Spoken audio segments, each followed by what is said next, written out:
sen. Vždy vchádzam do rozprávky, ticho jak biely tieň. Prichádza z veľkej diaľky na koči z bielých stúd. Škriatok, čo má vnúti, všetko zmení.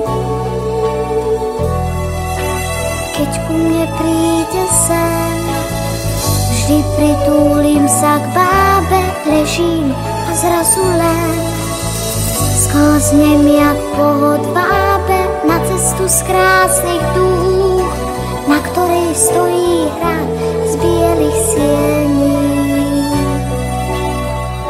Sám kráľ ma víta vždy na nádvorí,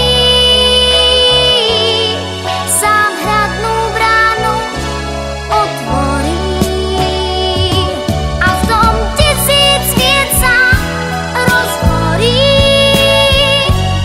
Vždy víta ma na nádvorí, sám kráľ a celú noc len mne dvorí.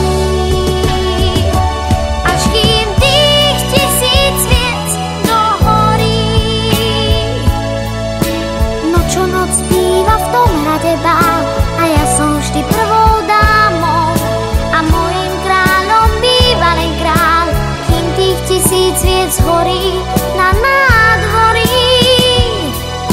Vždy keď odchádza sen, vraciam sa späť z rozpráv.